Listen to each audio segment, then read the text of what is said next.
Meghan Markle is preparing to dress in the best selection of outfits as King Charles III's coronation draws near in order to garner as much attention as possible. Prince Harry has been asked to lend Meghan Markle the Jubilee Emerald Garden Tiara from Bulgari, and she has contacted major retailers to get the greatest attire. In the nearly 4 years since the Sussexes wed in front of the celebrity-studded congregation, the debate over what Meghan Markle, 41, wanted to wear on her wedding day, and the reported disagreements over the selection, have occupied what seems like endless column inches. But, Harry provided his version of events, including the other tiaras that were allegedly in the running, in his book Spare, which was published this week. The first tiara Meghan considered was the dazzling Spencer tiara, which belonged to Princess Diana's family and was worn by the late royal on the day of her wedding to the then Prince Charles. The family has owned the heirloom for almost a century. Garrard created it in the 1930s by combining several elements that already existed. Diana's grandmother, Lady Cynthia Hamilton, received the primary component of the tiara as a wedding gift from Lady Sarah Spencer when she wed Viscount Althorp in 1919. The other components of the tiara were all part of Lady Sarah's 1870s acquired collection. In Spare, which has set sales records in the 48 hours since its debut, Harry writes that Meg was asked by my aunts whether she would want to wear my mother's tiara. We both felt moved. Meg then spent hours working with her dress designer to recreate the tiara's scalloped edge on the veil. But grandmother got in touch just before the wedding. She allowed us access to her tiara collection. She even offered us to test them on at Buckingham Palace.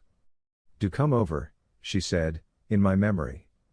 The amazing morning that Prince Harry and Meghan spent with the Queen, her dresser and confidant Angela Kelly, and a jewelry specialist, a renowned historian who knew the history of each stone in the royal collection, is described in further detail by Prince Harry.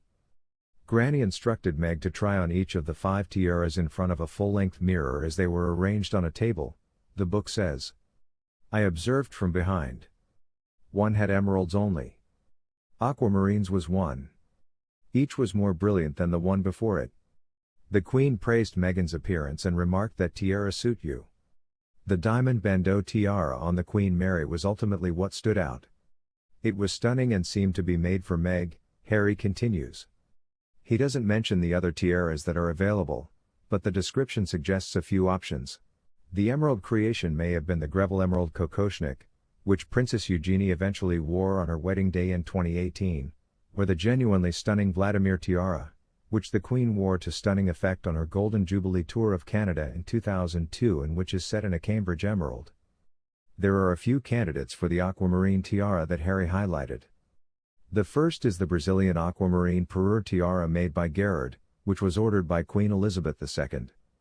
The tiara, which was created in 1957, has 3 aquamarine and diamond portions over a diamond and aquamarine bandeau base. In the end, Her Majesty received an even more magnificent jewel in exchange for the center stone. The second is the aquamarine ribbon tiara, which the Countess of Wessex wore in June 2013 to Stockholm for Princess Madeleine of Sweden's wedding. Sophie has also been spotted wearing a different alternative, the Wessex aquamarine necklace tiara. Prince William and Princess Kate departed. David Walliams felt let down while on his ski trip. The site of one of the royal family's favorite ski resorts was revealed by children's novelist David Walliams, who is well known for his enthusiasm for skiing. David Walliams has revealed he was unhappy not to meet Kate, Princess of Wales, and Prince William at a celebrity favorite resort in France, where they are rumored to be vacationing privately. The children's author and television personality was on vacation in Courchevel in the French Alps when he learned that another well-known visitor was also staying there.